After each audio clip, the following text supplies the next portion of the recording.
So this is actually quite common. Some clients, when they run ads, especially during the first few days, they tend to see good results. And after a while, the result may come down. But here's what I would like to actually want you to start thinking about here is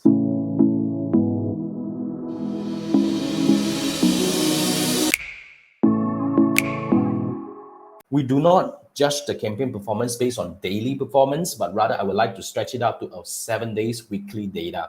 You see, there's always good days and bad days, right? I mean, especially if you're talking about e-commerce, right? There'll be days that people will buy more. Like, for example, in US, for some of my clients, weekend don't work well for them. They get very little sales. They get a lot more sales during the midweek, means Tuesday, Wednesday, Thursday. But when it goes into the weekend, it's gonna be bad. So there will be good day and bad day. But if you make decision based on 2 days, let's say 1 or 2 days no sale, and you turn it off, you are actually throwing away the fact that it has been working well for, like for the first few days or for a couple of days earlier.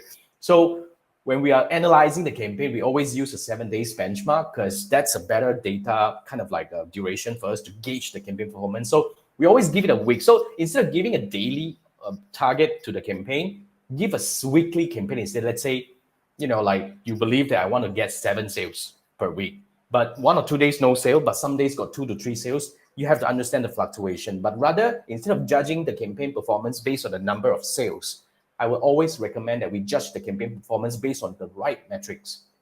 Like, for example, things that you need to find out.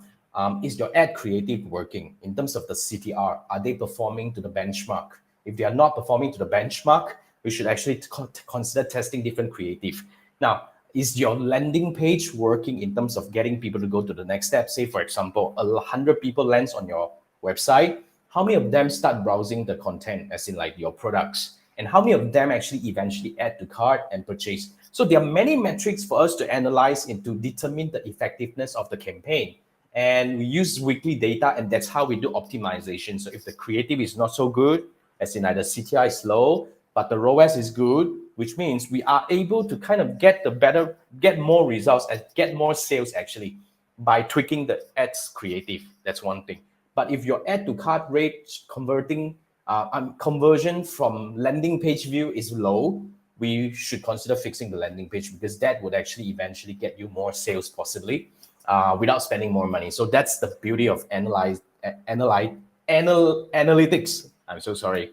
So, and I really encourage everybody to learn this. So if you run ads and you have been seeing fluctuation in your campaign and you're not sure what to do, I would definitely recommend that you actually book a one-on-one Facebook ads review with me. So scan this QR code, it will take you to my Fiverr gig where we can spend 30 minutes together over Zoom. So we do 3 things together. First, I will be building you a personalized Facebook ads dashboard for your business, meaning I will line up all the metrics that you need to track for your business in sequence and saved in your ads manager. So once that is done, I'm going to analyze your campaign for you by at the same time empowering you, like guiding you to how to do this in the future on your own. And as we analyze the campaign, I'll be able to build you an action plan about things that we can do to take your campaign to the next level, possibly.